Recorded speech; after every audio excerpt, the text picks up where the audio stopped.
So class, in today's video, I want to go over probably one of the most overlooked animes in 2022. And that anime has to be Rust Eater Bisco. I'm not gonna try to pronounce this name. I'm just gonna call it by the freaking English translation. I don't want to hear shit in my comment section. But this anime has to be one of the most underrated anime that nobody has ever talked about. Like, looking at this anime, it is literally possibly the most unique looking ones that I have seen.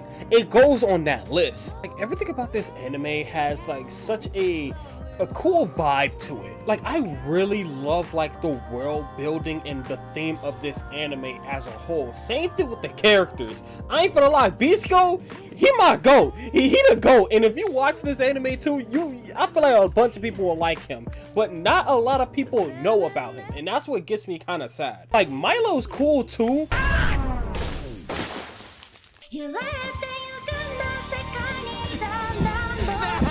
I mean, he only gets kind of cool at the end of the anime, but like that's also like a different topic that I have to get into with like development of how the world is in the characters. Because I can say damn near each character that you meet throughout it, they have some type of development in some type of way. And that's what makes this, I say, pretty good when you watch it. That and how crazy this world is, but we're gonna have to get into that later. But remember, if you guys enjoyed the video, make sure you subscribe to my YouTube channel for more anime content. Now, like, getting into the plot of the anime, practically the lore that leads up to why the world kind of looks like this wasteland with like mutant crabs and all this floating stuff, it could just be summed up like this.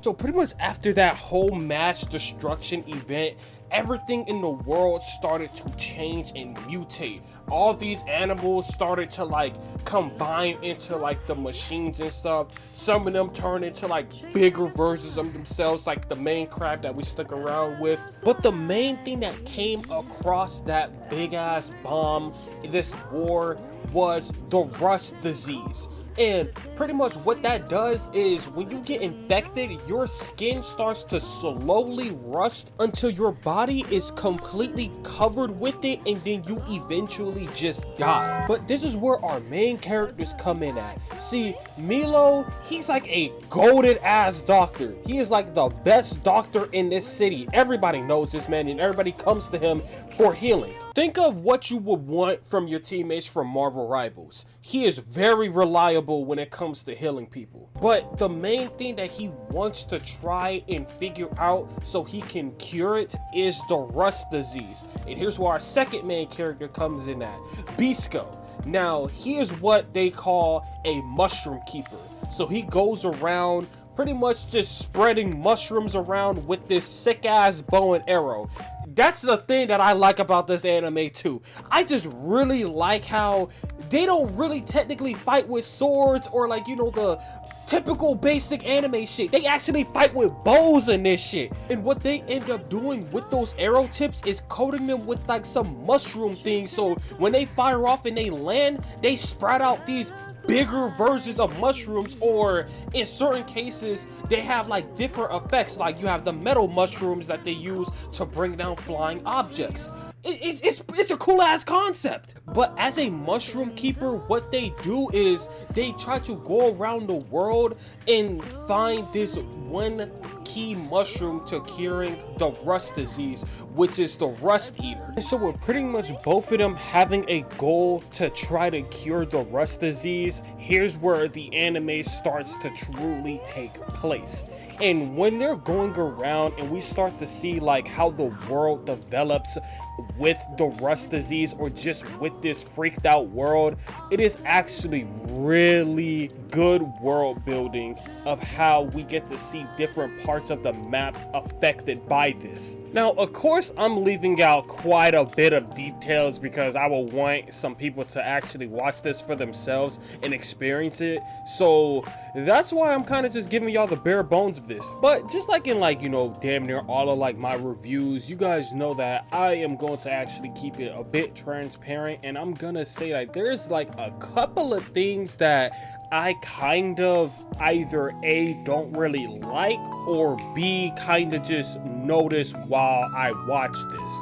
And that is like, you know, the action in the anime is not as flashy as like what people would think. It's kind of just quick and done, in my opinion. Like the fight scenes do not last that long, and that's probably already is going to throw people off from the anime and probably don't watch this, because most people nowadays just needs the flashy and quick good animations. But in this one, we don't got that. I mean, like, don't get me wrong, some of like the scenes and stuff, like when they went to like the village full of like the children and stuff to save them, like with the whole bow scene with him hitting the shots, or anytime when this man locks in and he just does like a power shot with the bow, like it's pretty cool, but it's not really like, you know, on par to like most anime standards. But in my opinion, it is still pretty cool. Like, I was still getting hyped even watching these scenes. And then the second thing is, while watching it, I really did feel like there was a lot of like cut content.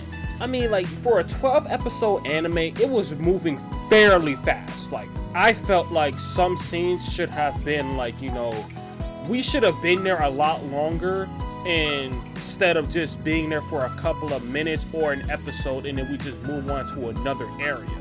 That's just how I felt. Maybe the manga's different. I mean, we're gonna probably figure out. I'm definitely gonna buy it, but if it is, then I'll probably just make like a second part to this. Now, I kind of also understand it from the other perspective, because this is a race against the clock type of anime, so they have to keep moving. They have to, like, you know, go from scene to scene. So they kind of have an excuse there.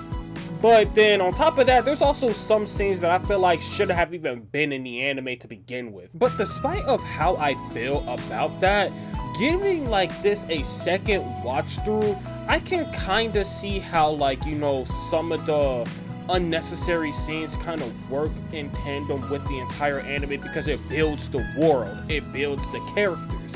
So I guess it's kind of a contradiction of what I said earlier, but yeah, I'm still keeping it in the video. I'll still stand on it. But like I said, when I get the mangas and stuff like that, and I actually like eventually read them, I really will want to see whether if like, did they cut content, or truly this is how the anime is because it's a race against the clock type of anime. But what do you guys think? Have you guys seen this anime before? Or is this your first time actually hearing about this? Leave your thoughts in the comments down below. And if you can answer my question of whether if they actually cut a lot of content in this, or this is just how it is, also leave that in the comments. And while you're down there, subscribe to my YouTube channel for more anime content. And also remember that we also do have a Discord that we're trying to make more active, link in the description. But with that being said, that's the bell, pack your bags, class dismissed.